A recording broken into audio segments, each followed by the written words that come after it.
I was let go from BlackRock, ostensibly for sharing my faith. They found 4 videos of me, I'll not forget, talking about faith-based things, talking about Jesus, how to live life, etc. It was a tough year, 2012. I'd say it's a year that I would never want to repeat. But on the other hand, I'd never trade it in because I learned so much about myself, about God, my relationship with God, and lessons of I lost my identity. I transferred some of my identity to my work. I don't have it anymore. Who am I? Yeah, I'm a child of God.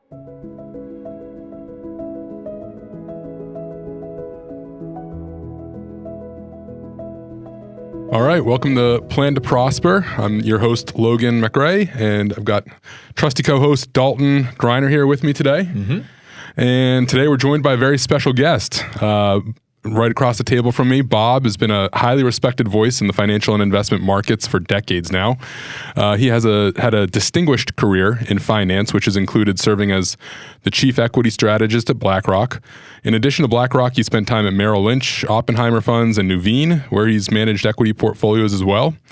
He's now the CEO and CIO of Crossmark Global Investments, a faith-based investment management firm headquartered in Houston, Texas.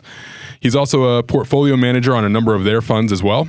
Bob and I were introduced about 10 years ago, and we've continued to cross paths over the years. We both had some involvement in a faith and finance forum at Gordon a few years ago, regularly attend Kingdom Advisors events and other industry events promoting the faith and finance movement. And it's been a delight getting to know Bob as my career has taken shape. In addition to the podcast, you can catch Bob on CNBC, Fox Business, and Bloomberg on a regular basis. It's my pleasure to introduce Bob Dahl. Thanks for joining us on the podcast today. Thank you, Logan. Pleasure to be here. Yeah, so Bob, for those that don't know, we do this podcast right outside of Philadelphia, pretty close to Philadelphia. We're in King of Prussia today, not too far from where you call home, correct? Correct. Live in Princeton, New Jersey. Grew up in Northeast Philadelphia, and then Lower Bucks County, and just kept moving north. Lived in New York City for about 8 years, and then moved south back to Princeton, New Jersey, where my wife and I have lived for several decades now. Oh, wow! Didn't know you moved around that much. Yeah. One of the things that Dalton and I like to do as we're getting to know people, getting to know clients, is kind of start with their past and kind of what's shaped them. So kind of. Where'd you grow up? Where are you coming from? What kind of shaped your earlier years? Yeah, so I mentioned growing up in Northeast Philadelphia, Mayfair, a row home. So there were 50 or 60 homes all strung together. You've all seen them, probably maybe lived in there too. And we heard everything our neighbors did on both sides, and they heard what we did. I remember that fondly. My parents, I'm the oldest of 3. I have 2 younger sisters, and growing up, I remember lots of things. Work hard, treat people well, be respectful of everybody wherever they're coming from. The importance of family, I was taught at an early age. Extended family. Spent a lot of time with grandparents, et cetera, et cetera. So that's a lot of what I remember from those early years. And be a Birds fan? Yes, Phillies and the Eagles. All right. The 2 best teams, and I was going to say in the country, actually in the world. Yeah. They don't show it every year, but a lot of years. Hear, hear. Yeah. You're in good company. And so talking about kind of faith and finance, how did you originally come to know the Lord? So I would not be able to remember a day I wouldn't say Jesus was my Savior. That's awesome. Grew up in a Christian home, which of course does not make one a Christian, just increases the probability one becomes a Christian. So couldn't name a day I didn't. Now, there are 2 parts to that. Jesus is Savior and Jesus is Lord. The Lord part I'm still working on. It just never ends. And we have our ups and downs, but it's been a sweet journey. That's great. And so not remembering a time where you didn't know that, it sounds like faith has kind of just always been central. When did you how did you start to figure out how to incorporate more of that into your work? Yeah, it's as you undoubtedly know, Logan, it's a journey. So, there are 2 steps forward and 1 step back. Occasionally it's 3 steps forward, occasionally 3 steps back. It's a process. And I would say Once I learned about the word calling, things began to take shape. Early on, I had my job. And then the earliest I remember is Os Guinness's book, The Call, where it became clear that we all have lots of callings in life. I'm called to be a husband, a father, a grandfather, a friend, a board member, a worker. And so that part of it became clear over time that it's just one of our callings. Many of our callings are for all our life. Being God's child is a lifelong calling. Being a worker is not a lifelong calling, and it can change over time.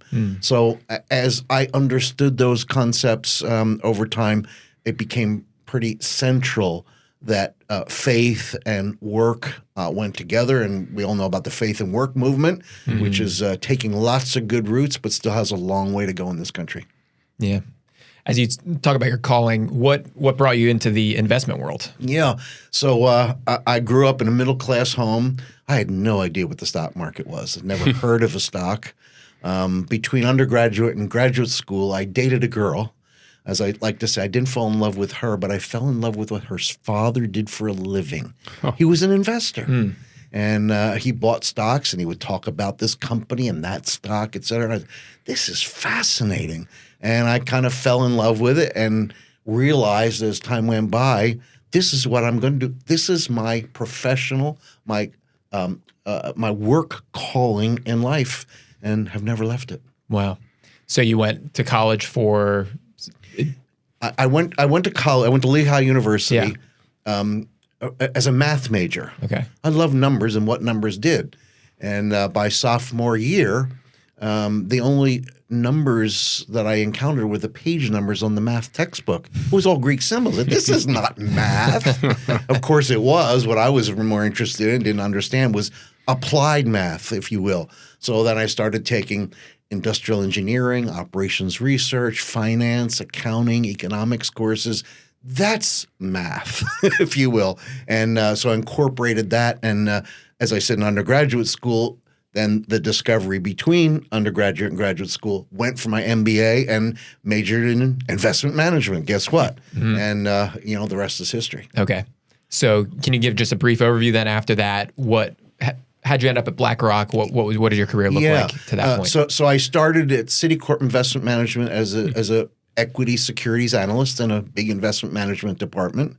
And a couple of years in, got a chance to become a junior portfolio manager, grabbed it, had a lot of good time doing that, was recruited to the Oppenheimer funds to manage a couple mutual funds. While there, became head of equities and then chief investment officer. Then recruited to Merrill Lynch to run the Americas, and then eventually be the CEO of that business, which of course was acquired by BlackRock. And of course, they didn't need two CEOs, so I became head of equities, which was a big business. All throughout, and then I'll finish the career in a second, I was a money manager. That's first and foremost I think my calling, certainly my attraction, my love. Right now at Crossmark, I'm CEO, I'm CIO, and I'm a portfolio manager. Yeah. And if you were to start stripping pieces of that away, please take the last one away from me, the portfolio manager part. That's what I love doing. That's what I think I'm equipped to do, and hopefully some days gifted to do. So Citicorp bought by BlackRock. Merrill Lynch bought by BlackRock, became head of equities there. Lost my job there, which we can come back to. Went to Nuveen, was there for another dozen years, and then but now I'm on my fifth year at Crossmark. Okay, that's great. Fifth year at Crossmark, and Crossmark is the first faith-based firm. Earlier in your career, prior to getting kind of more into the faith-based investing movement, how did you find yourself kind of practicing your faith in your career? Yeah, great question, and more of an amorphous answer as I think about it. First of all, how are you being as a person? I think God is more interested in how we are being than what we are doing.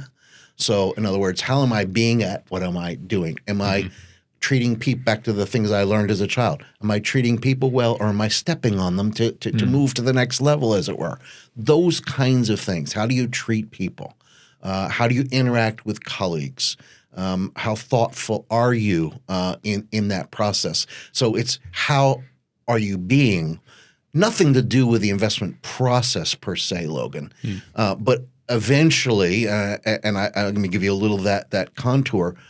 While at Nuveen, I had the opportunity to manage some biblically responsible money as a sub-advisor. And I love the cause.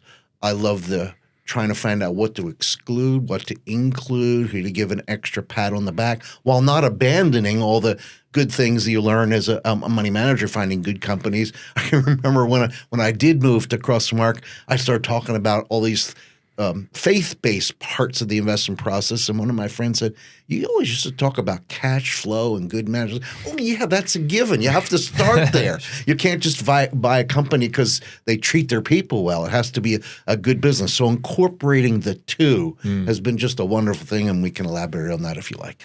Did you ever getting into the faith-based? I remember. I'll still remember. It was actually one of the other, not the one that you did. One of the other Gordon Faith and Finance forums. Finney Curvilla was a speaker there, and that's when it convicted me. I was like, oh, this all. I've gone 8 years through my career, so I was still early in my career, but I was like, oh, I feel like everything I learned about investing now, Finney's like blowing my mind. Yes. Did you have the same kind of transformation, or it was a process, Logan? The firm I had the privilege of doing the sub-advisory work for is One Ascent. So Harry Pearson, the CEO, he brought a lot of that to my attention over time, and I said, "Yeah, this all makes sense." And in a much broader way, it's we want to align all of our life to what God has to say in His Word. Why not investments too? Was sort of the question. I said, "Yeah, this should be too. How can I own companies that make products that hurt people, maim people, kill people, addict people? There must be a way to make this scientific." And of course, that's part of the journey that's been so much fun. We definitely want to get back to your career arc, but just to piggyback off of what you just said, I think a lot of people probably hear faith-based investing and immediately can kind of deduce that it's about excluding the things that are hurting people, taking advantage of people, whatever. It's more than that. Thank goodness. Explain how it's more than just screening out bad companies. Yeah. So in some sense, screening out is the easy part. Although every firm does it a little differently. And, I tell people, don't look for the perfect. God's word does not tell us what to do. Yes, there's a lot of black and white, but there's a lot of gray. That's why God gave us minds to think. And the three of us could sit down and come up with different answers as to what we're going to exclude. But you allude to the inclusion process, which not every firm in this business does. I think they're missing. It's not just what are we Christians against, what are we for? Yeah. And so giving extra credit or extra points or a kiss to companies that are doing well. People say, well, what do you mean by that? And my simple example is if a company at noon every day takes their employees out back when nobody's looking and beats them up and says, please work harder, that gets negative value points. Versus the company that takes their employees out back every day and pats them on the back, you're doing a great job, keep at it. They get positive points. Now, that's a silly example, but there are many objective ways to look at companies doing good. How do they treat their employees? Yes. How do they treat their clients? How do they treat their suppliers, their users, their community, et cetera? And we actually, at Crossmark, score every company on those things. So we not only get a, if you will, secular score, but we also get a values score based on God's word. Yeah. Why don't we circle back real quick? I would love to hear a little bit more from your overarching career. You were at Merrill Lynch, gets acquired by BlackRock. So now you're at BlackRock. What did you learn at BlackRock that you still hold to today or that still impacts the way that you work today? Yeah, BlackRock, big firm, grew fast, grown a lot faster, even since I'm not there anymore. But man, I saw a lot of growth. So how do you manage growth? How do you manage people in a growth environment? How do you maintain excellence of product construction, investment performance? How do you deal with clients and prospects and sell, et cetera, et cetera. I learned a lot of that at BlackRock, and of course, managing at a high level. The equity business that I ran was thousands of people all over the world, and that created its own challenge. How to delegate. You can't do it all as a manager. You've got to rely on people. And, as one of my coworkers said, Bob, if you trusted somebody, you gave them a ton of rope. If you were unsure about somebody, you managed them very closely. And I think that's the way I did, and that's among the things I learned. Yeah. Was that when you started getting appearances on CNBC and everything? And that started back in the Oppenheimer days. Oh, okay. So I've been doing the CNBC et al. Thing for a long time, Logan. Was there any learning curve to, whoa, I'm on TV? Not really. I mean, when you, I'm sure the first few times I had butterflies, but those spots are typically 3, 4, 5 minutes. You can't do much wrong in 3, 4, or 5 minutes. I learned over time that if you don't know or don't want to answer the exact question, you answer a related question and you're just fine. Yeah. And then all of a sudden, thank you, Bob. See ya. It's over. We're starting to learn that you can't screw up too much in an hour either. So. Yeah, that's right. Yeah, right. I don't know about that.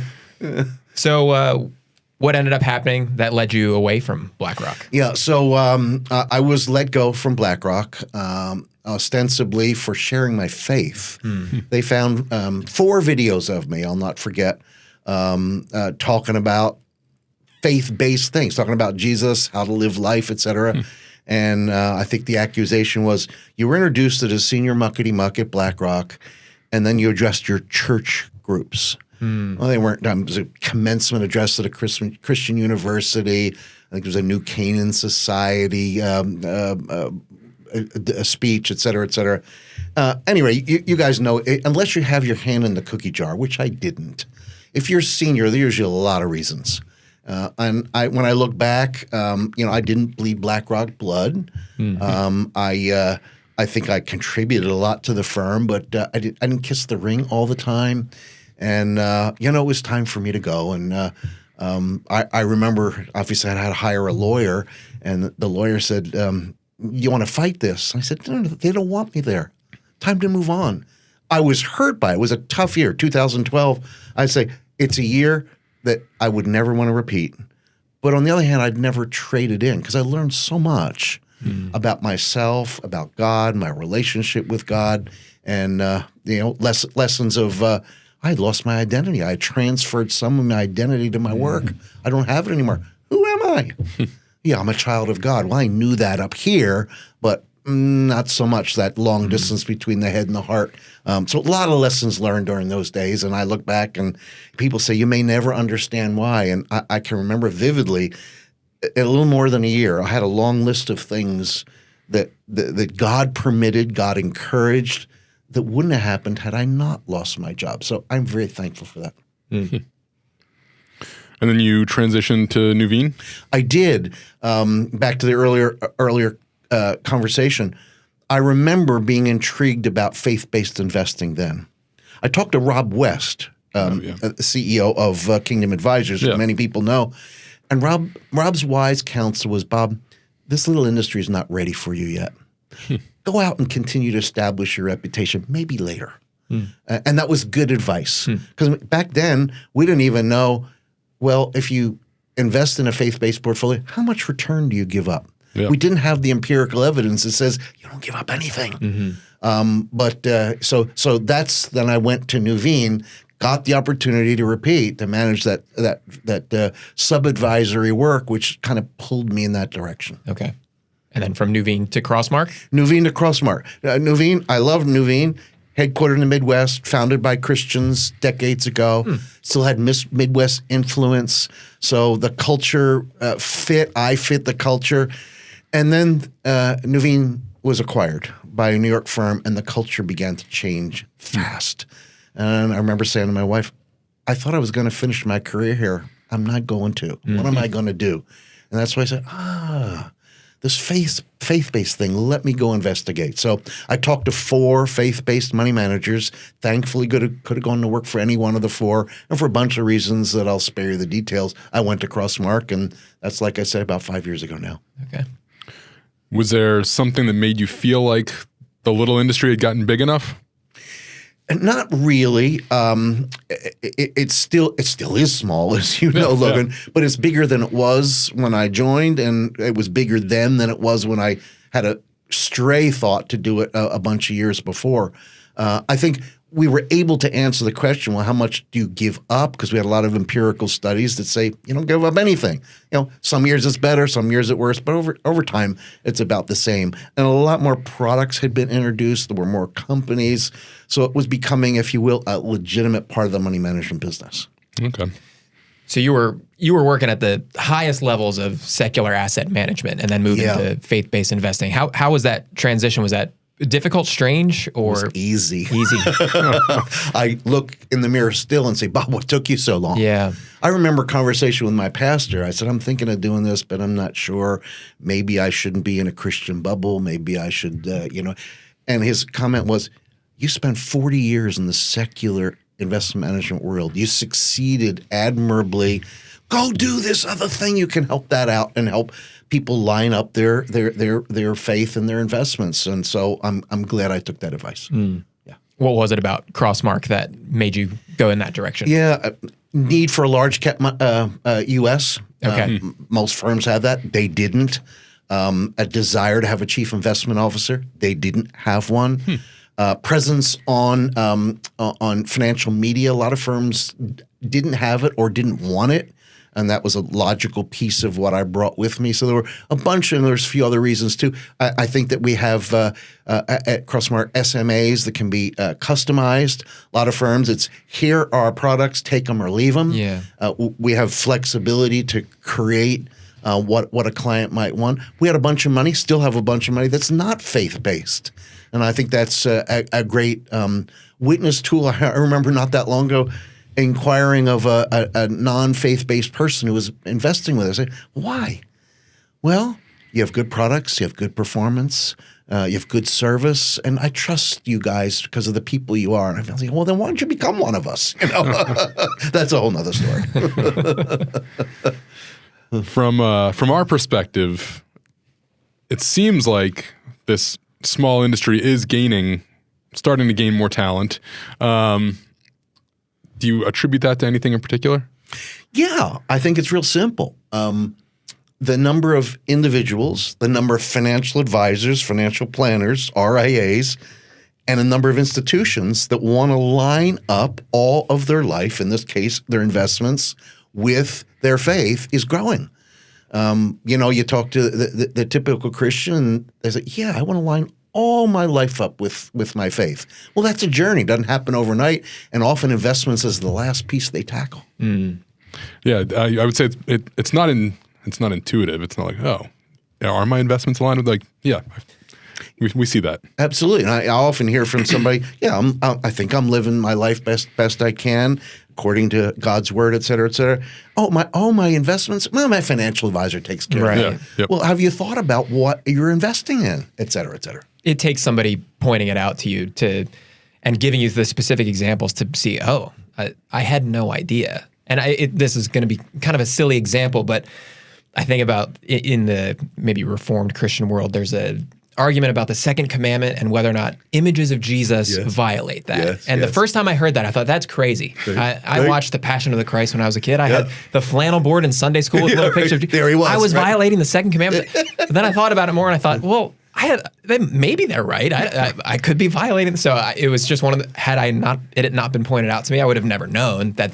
I'm not saying that is a violation of the second commandment or anything, but faith-based investing reminds me a lot of that. We're just, if nobody tells you about it, you might never even think about it. As you guys both know, even Christian financial advisors, a lot of them, I didn't even know this existed. Right. Yeah. Anything else about Crossmark that you think really differentiates you guys compared to the other faith-based firms? Yeah, we've touched on a couple of things. I guess I would say the ability to customize. We have 32 products, 2 ETFs, 10 mutual funds, and the rest are SMAs. So we have our normal screens that we put in our mutual funds, and that's where we start in our SMAs. But if you came to me and say, I like your screens, but in addition, I'd like to exclude all companies that start with letters A, B, C in the alphabet. I'd have some questions out of curiosity. Well, where do you get that? But we can make that for you. Not every firm can do that. We are very revenues-based in how we decide our exclusions will be. So it's very objective and consistent through time. We don't sit around tables saying, well, I hear this company's that and this company's not. We don't want it. That's subjective and difficult to have standards. So that's a bit different as well. And then I point out what I already said, a lot of clients who are not faith-based that we're happy to serve. And can we convert them someday? Period. Sure. / their investments, happy to do that. And that happens on occasion. Where do you see the faith-based investing industry going in the next 10 years? Hopefully up and to the right. Yeah. Look, as we've already pointed out, there are more and more people in it. There are more and more products. There are more and more assets. I think we have to keep checking ourselves to make sure that we define who we are, that we're objective, that we're honest. It's not just a label. We actually do it. And there are lots of ways to be able to make that happen. If we will, we'll continue to grow. I mean, I think sometimes a parallel people make is ESG. ESG started out in a great way, and then a few years into it, got very confusing. We don't want to go that route. So I'm hoping we're going to stay intellectually honest. You mentioned Kingdom Advisors earlier. That's a trade association where we can come together and try to make sure we're all on the same page and not going off in weird tangents that's going to confuse people. Do you think that AI will make the industry better or worse? I hope better, Logan. And I'd say that for every industry. AI, I'm not sure we even exactly know what it is or what it's going to do. I know as an investment manager, I've got a quantitative model that has a little over 50 variables in it. 6 of them are AI. So we're already using it to get better at what we do. So I would suspect there'll be little pieces of that drifting through various parts of our industry, and hopefully it makes us better. Yeah. I mean, I've found it helpful to run things through it much faster than I'd be able to look through. Isn't that the truth? Yeah. It's scary how good it is at times. Yeah, definitely. How good it is, how fast it is. Yeah. Catches things that I might not catch. So yeah, it's so far it's been so good. Added. Yeah. I saw you speak a couple months ago at a Generous Life event in the city, and you talked a lot about how generosity shaped your personal financial life with you and your wife and some of the decisions you guys made. Explain that a little bit more to people that might not know. How has generosity changed the way that you view your own personal finances? Part of it is discoveries along the way. I guess the first that comes to mind is it's not my money. It's God's. I think everything we have is from God. Our bodies, our minds, our friendships, our money. And therefore, we need to turn it all back to Him in some way, shape, or form. So one of the things early on that Leslie and I established was when the question is asked, how much should I give? That is the wrong question. If it's all God's, the question is, how much should I keep? That transformed our giving. I'd say another piece that perhaps is obvious, but you can't take it with you. Or as our friend Randy Alcorn says, you can't take it with you, but you can send it on ahead. And generosity speaks to that in lots of different ways. I encounter a lot of people, and you guys probably do too, that some way or shape or form ask the question, how much is enough? And inevitably, the answer, whether they have this much or this much, the answer is a little more. When I have a little more, I'll be able to be more generous. No. Start practicing generosity now. Yeah. And along the way, acts of faith and moving out with generosity, it only gives blessing and encourages us all to do more. We have an objective that our last check bounces. So we want to give it all away, but we've already given our kids their inheritance, and we hope our last check bounces because we've given it all away. I think it was Randy Alcorn that also said, there's not going to be a U-Haul behind your hearse. Exactly. People try, but it doesn't work. That's right. One of the I think you talked mostly about this, but if not, it's what's stuck out most when you spoke at that Gordon event.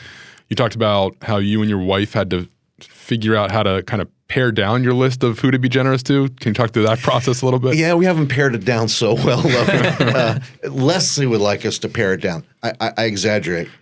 She would give all her money to one or two organizations, the one she's most involved in. Me, I've hardly met a ministry that I didn't think was worth some money. So the way we have compromised is Leslie gives 20-ish% of our giving each year away. I do roughly 20, and 60 we do in common. So that's made it a little bit easier. So I can take my 20 and you give 2 pennies to everybody. You know, and I do. That's the game. That's the game I play. We do have veto power on each other's 20 above a certain amount. Okay. Yeah. I like that. Yeah. Was it ever hard to take somebody off the list? I don't take many off the list. Okay. Look, if an organization fails, goes out of business, has some or moves away from the original intent and doesn't fit our ministry goals anymore, yeah, we drop it, but we mostly add. Yeah. Okay. If you had to give advice to a young person early in their career with a young family, things like that, what would you say the best way to maintain a heart of generosity would be? Or perhaps on the flip side, avoiding lifestyle creep and just letting as your income increases, letting your life increase with it without getting more generous? In our 20s, there was a couple in our church who said, Bob, you work on Wall Street. You're probably going to make a lot of money. Let us encourage you that when God prospers you with more, that you increase your standard of giving, not your standard of living. And we did. We capped our standard of living. I don't feel sorry for us. We don't live in a tent. We do take vacations, et cetera, et cetera. But as income and wealth grew, that was for giving purposes. So I advise people who are early in their career, do something like that. Because the temptation given by the world is the more you get, the more you spend. Yeah. And that's easy to fall into that trap. I need this. I have money. Now I can do this. No, not necessarily. And I'm not against being a pauper in any way, shape, or form, but be generous. Yeah. The other is the principles we talked about before. It's not yours. It's not yours.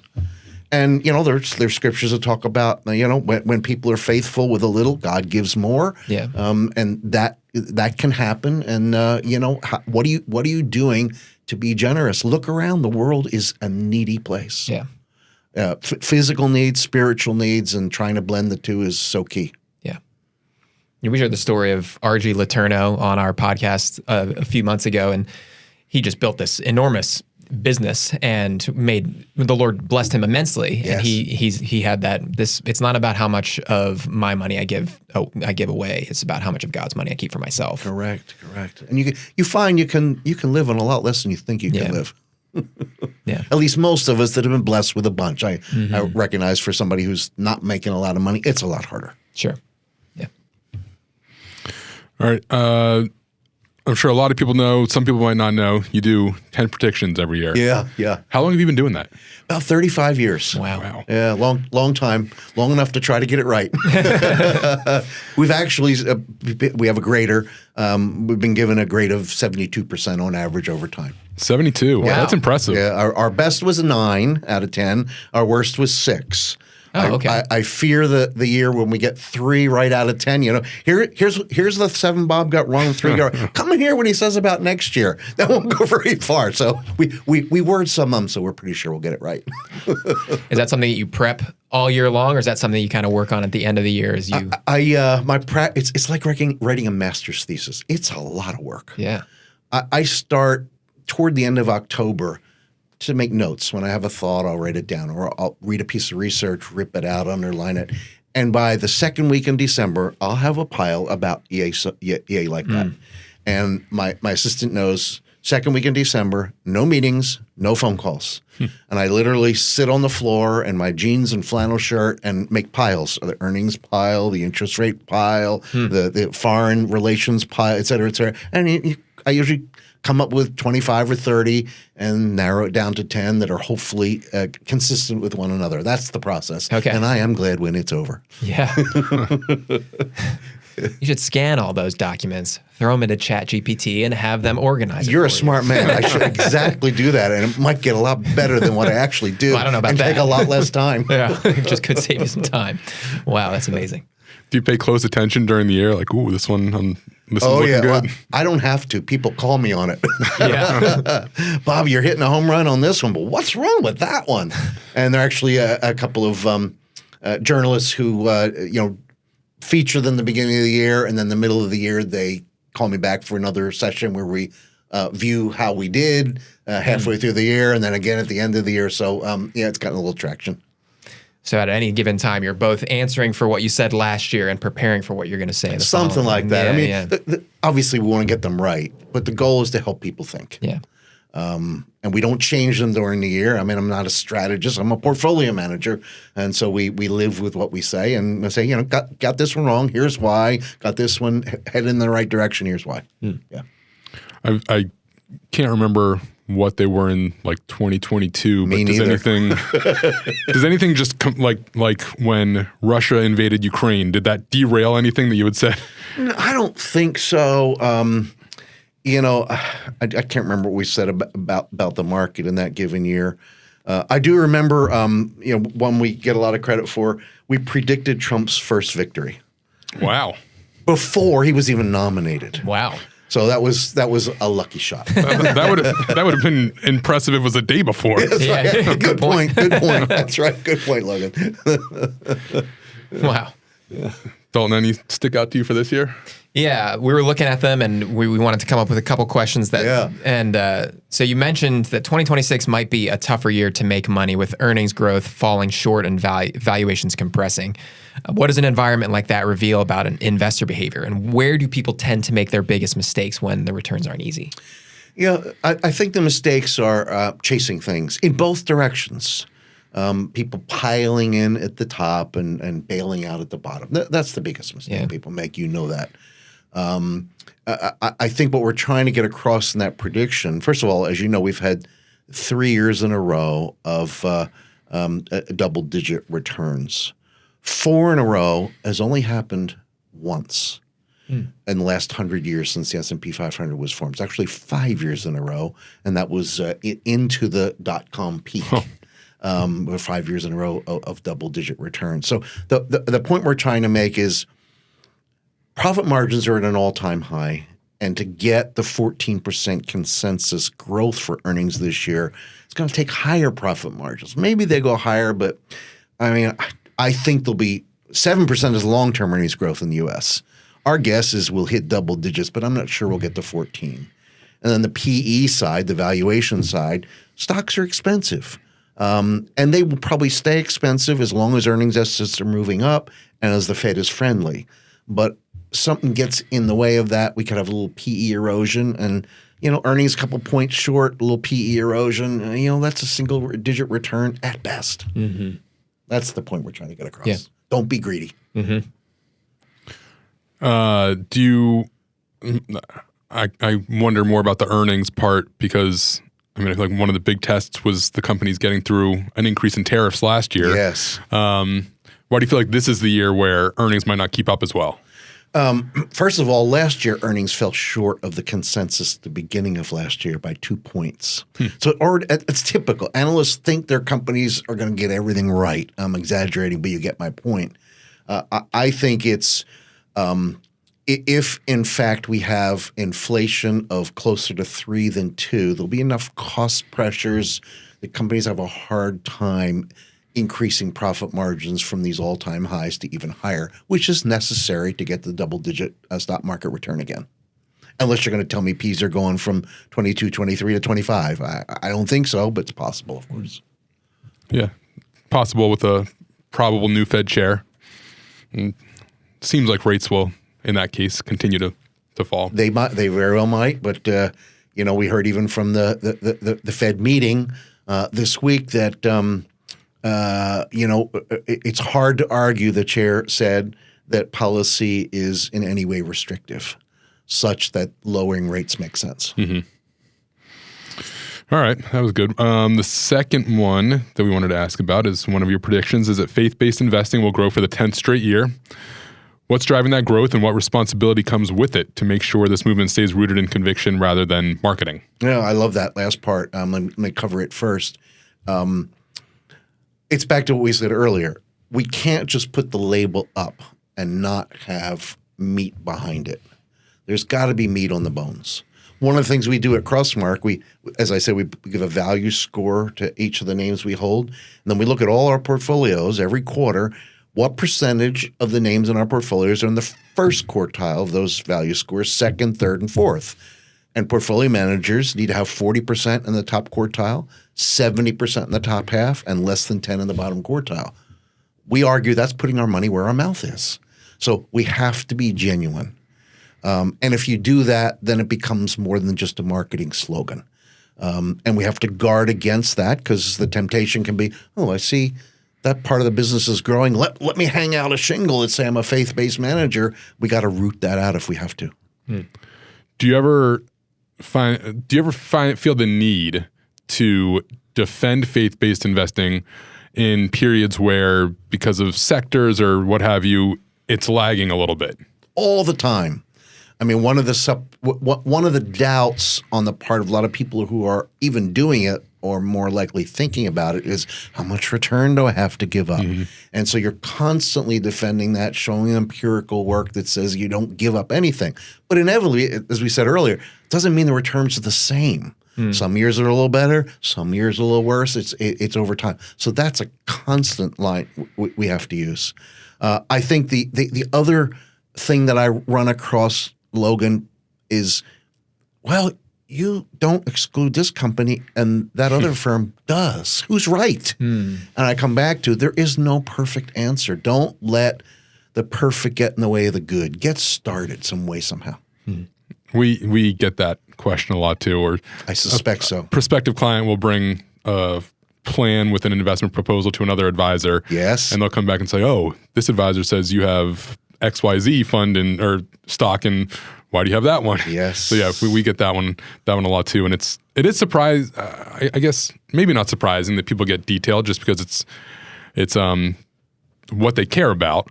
But at the same time, when we're investing multiple client money, we've got to do it in an efficient manner as well. Absolutely right. And look, God wants our hearts to be in the right place. But he's not looking, I don't think, in this part of the business, he's looking at every jot and tittle. He just wants to see a direction and an intention. Yeah, and ultimately, I think it goes back to the parable of the talents and trying our hardest to make sure that we're making returns that God would be proud of. Back to your point of it's not ours, so we're stewarding it well for Him, but doing it in a manner where, to your point as well, you can't create perfect. Correct, and you also bring out another sub point that I would underscore, and that is, it's not just about what you include or exclude.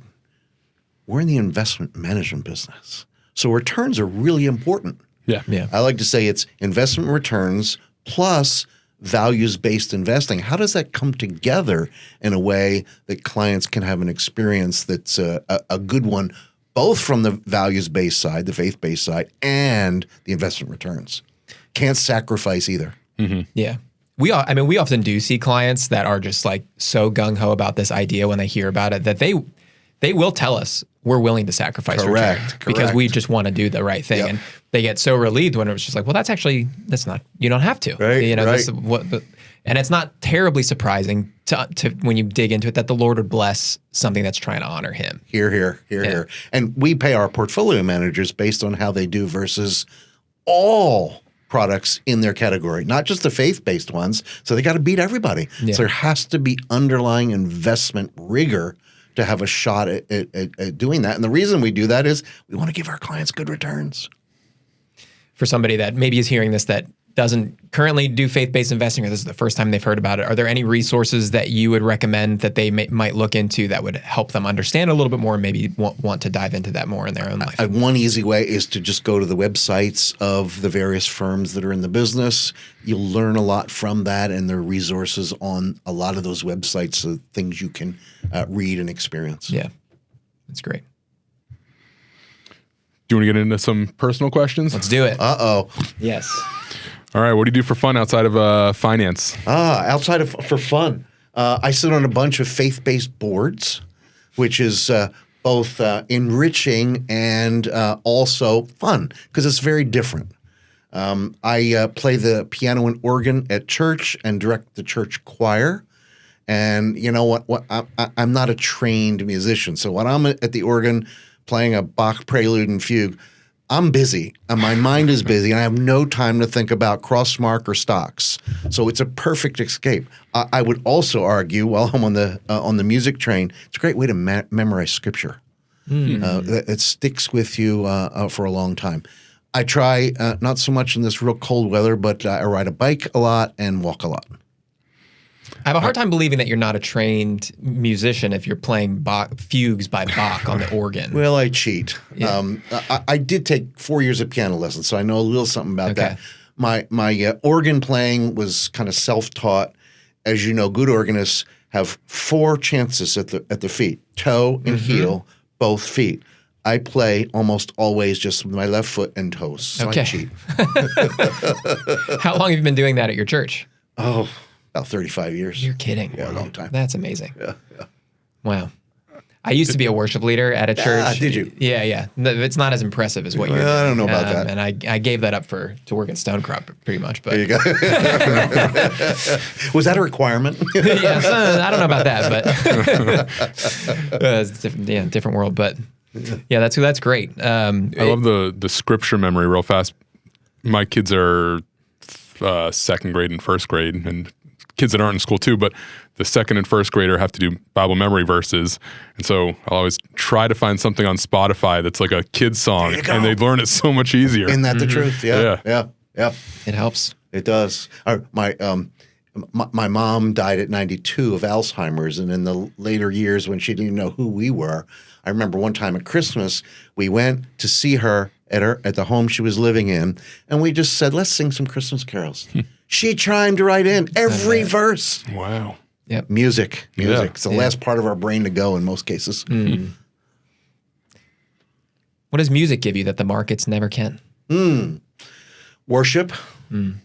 Although, as an aside, I would argue our work is worship. That's a whole nother subject. But can I say it's a purer form of worship? More direct, yeah. And more direct. We tend to do it, we can do it individually. We tend to do it corporately. There's something special about that.